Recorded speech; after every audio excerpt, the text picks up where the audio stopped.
Hi everyone, আসসালামু আলাইকুম। Welcome to food lovers kitchen. আমার আজকের আয়োজনে রয়েছে নতুন আলু দিয়ে স্পেশাল আলুর দম। বাজারে তো এখন নতুন আলু চলে এসেছে, আর এই নতুন আলু দিয়ে আপনারা যেটাই তৈরি করেন না কেন, খেতে ভীষণ মজার হয়ে থাকে। আর এই নতুন আলু দিয়ে আমি আজকে খুব সহজে তৈরি করে দেখাবো স্পেশাল আলুর দম। চলুন তাহলে দেখে নিই পুরো রেসিপিটি। আলুর দম তৈরির জন্য আমি একটি প্যানে পরিমাণ মতো তেল দিয়ে দিয়েছি। তেলটা হালকা গরম হয়ে আসলে আমি সেদ্ধ করে রাখা আলুগুলোকে দিয়ে দিব। এখানে আমি 500 গ্রাম আলু আগে থেকে সেদ্ধ করে খোসাটা ছাড়িয়ে রেখেছি। এবার আলুগুলোকে আমি সামান্য লবণ দিয়ে কিছুক্ষণ খুব ভালোভাবে ভেজে নেব।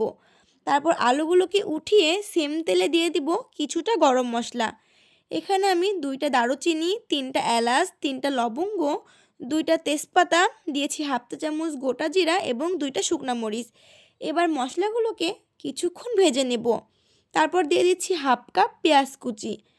পেঁয়াজটা কিছুটা সফট হয়ে আসলে দিয়ে দিব 1 চা চামচ আদা পেস্ট, 1 চা চামচ রসুন পেস্ট।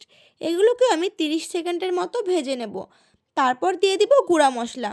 দিয়ে দিয়েছি হাফ চা চামচ হলুদ গুঁড়ো, 1 চা চামচ জিরার গুঁড়ো, হাফ চা চামচ ধনিয়ার গুঁড়ো, 1 চা চামচ লাল মরিচের গুঁড়ো এবং স্বাদ মতো লবণ। এবার মশলাটাকে খুব ভালোভাবে আমি কষিয়ে নেব। সামান্য পানি দিয়ে মশলাটাকে আমি সময় নিয়ে ভালোভাবে কষিয়ে নিয়েছি। এবার দিয়ে দিচ্ছি টমেটো কুচি। এখানে আমি একটা টমেটো কুচি করে নিয়েছি। তারপর সেগুলোকে একটু মিক্স করে দিয়ে দিচ্ছি 2 টেবিল চামচ মটরশুঁটি। দিয়ে আবারও আমি এটাকে 2 মিনিটের মতো ভেজে নেব। তারপর দিয়ে দিব আগে থেকে ভেজে রাখা আলু। এবার আলুর সঙ্গে মশলাগুলোকে আমি 5 মিনিটের মতো কষিয়ে নেব। এখানে আমার আলুটা যেহেতু সেদ্ধ করা, তাই আলু সেদ্ধ হওয়ার মতো তেমন কিছুই নেই। শুধু মশলার সঙ্গে আলুটাকে খুব ভালোভাবে কষিয়ে নিলেই চলবে। তারপর ঝোলের জন্য দিয়ে দিব হাফ কাপ গরম পানি। দিয়ে ঢাকনা দিয়ে ঢেকে এটাকে আমি কিছুক্ষণ রান্না করে নেব। তারপর কিছুটা আলু আমি এভাবে ভেঙে দেব। এভাবে ভেঙে দিলে খেতে বেশি মজা হয়ে থাকে। দিয়ে দিচ্ছি কিছুটা ফ্রেশ ধনিয়া পাতা কুচি। এবার সব কিছুকে ভালোভাবে নেড়েচেড়ে দিয়ে দিব হাফ চা চামচ ভাজা জিরার গুঁড়ো এবং হাফ চা চামচ গরম মশলার গুঁড়ো। আবারও সব কিছুকে খুব ভালোভাবে মিক্সিং করলেই তৈরি হয়ে যাবে আমাদের স্পেশাল আলুর দম। এখন এটাকে আমি সার্ভ করে নিচ্ছি।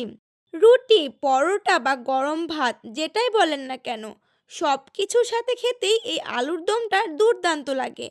নতুন আলু থাকতে থাকতে সবাই অবশ্যই এই রেসিপিটা ট্রাই করে দেখতে পারেন। আশা করছি আপনাদের অনেক ভালো লাগবে।